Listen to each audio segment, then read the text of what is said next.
আসসালামু আলাইকুম এভরিওয়ান, কেমন আছেন সবাই? আশা করি অনেক বেশি ভালো আছেন। আলহামদুলিল্লাহ আমি অনেক বেশি ভালো আছি। তো রাইট নাও এখন আসি হচ্ছে মোহনগঞ্জ হিজলবন বাগানে। আর এই যে এইদিকে আমার পিছনে দেখতে পারতেছেন, এই যে হিজলবন। আর এই যে আগের লাস্ট ব্লগ এখন আপলোড দেই নেই, বলছিলাম যে এই যে কারেন্ট ছিল না, তার জন্য বাসা থেকে বেরিয়ে গেছিলাম।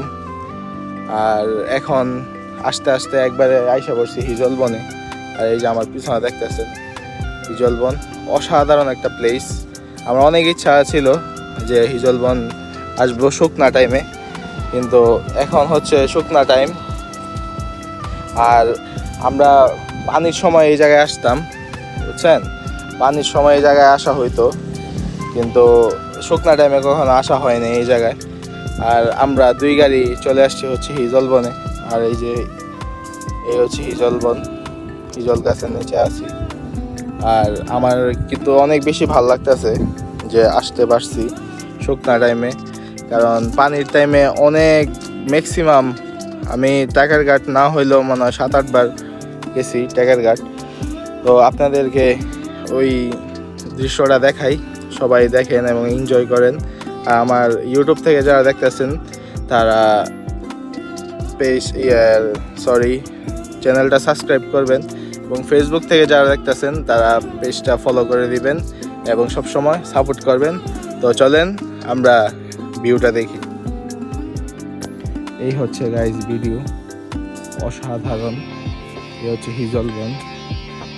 জানি আমার বড় ভাইয়েরা অন্য বন্ধু বান্ধবরা দেখলে গালি দিব, বলবো যে একলা চলে গেছস, হ্যাঁ আমাদেরকে নিলি না।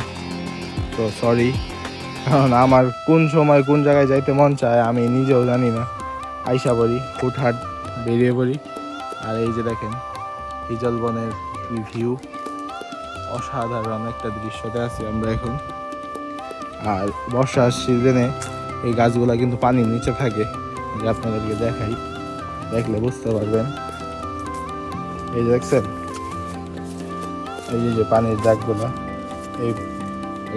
এইগুলা সব পানির নিচে থাকে, কিন্তু এই গাছগুলা মারা যায় না। এটা আল্লাহর একটা সৃষ্টি। আর এই দেখেন ভিউ, তাই বাংলার কাশ্মীরের মতো এই জায়গাটা। আমি লাস্টবার ভিডিও করতে পারি নাই যে সময় টাকার ঘাট গেছিলাম, কারণ এই হাওর দিয়ে আমাদের আসা হয়েছিল। আর এই যে দেখেন এই ভিউ, মাশাআল্লাহ।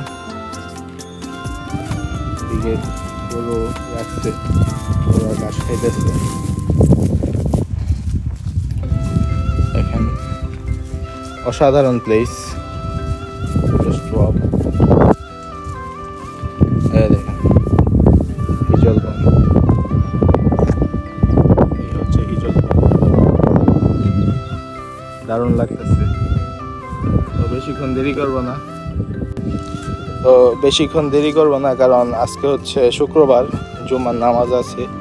আর এখন বাজে 11টা প্লাস বেজে গেছে। আম্মু ফোন দিছিল বাসায় চলে যেতে হবে। তো আবারও বলতেছি সরি যাদেরকে নিয়ে আসতে পারি নাই, তার জন্য রিয়েলি সরি। ইনশাল্লাহ নেক্সট টাইম নিয়ে আসবো।